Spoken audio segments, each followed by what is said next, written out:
Now, a number of airstrikes by the U.S.-led coalition has killed at least 62 civilians in Syria. The air raids struck the villages of al-Susa and al-Bubadran in al-Bukamal region of Dayr al Zawr province. Dozens more have been wounded. Many of the dead include women and children. Local sources say that the number of fatalities is expected to rise as most of the injured are in critical condition. Now, many remain under the rubble. Reports say that one of the airstrikes targeted a mosque. The U.S.-led coalition is operating in Syria without authorization from the government of Damascus or a UN mandate.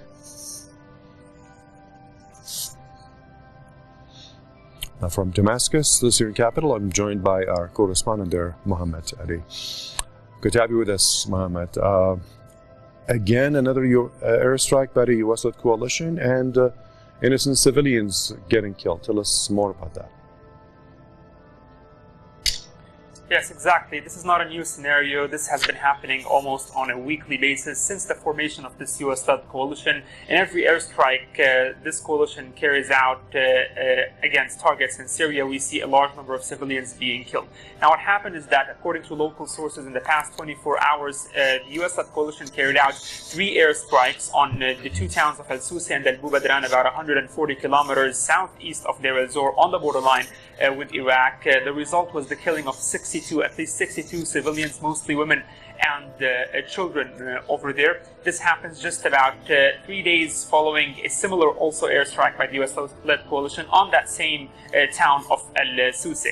Now, the Syrian Foreign Ministry sent 2 letters to the United Nations saying that this is a war crime and a crime against humanity. Also, the Foreign Ministry said that this crime proves that the goal of the US-led coalition is not to fight terrorism, but in fact kill as many as possible of the Syrian people. This is according to the Foreign Ministry. This is also similar to statements made to the comments made by Foreign Minister al-Muallim just a week ago in a press conference when he said that the US-led coalition is fighting everything in Syria except for Daesh. The Foreign Ministry in a statement also went on to say that it asked actually the United Nations Security Council to shoulder its responsibilities in preventing such attacks and also start an international, transparent and independent investigation into this crime and condemn it. The Foreign Ministry also concluded by saying that and asking the United Nations Security Council to end the presence of the U.S.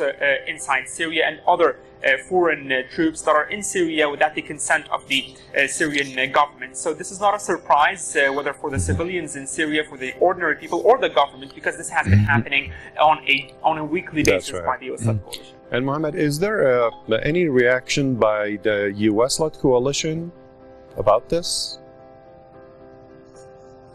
Well, we still didn't hear anything about that from the U.S.-led coalition itself or from the United States, but usually the U.S. does not admit that it's killing a large number of civilians inside Syria because of its airstrikes, or rather even in Iraq, because the coalition operates in both countries. All right, thank you for that update. Mohammed Ali, our correspondent in Damascus.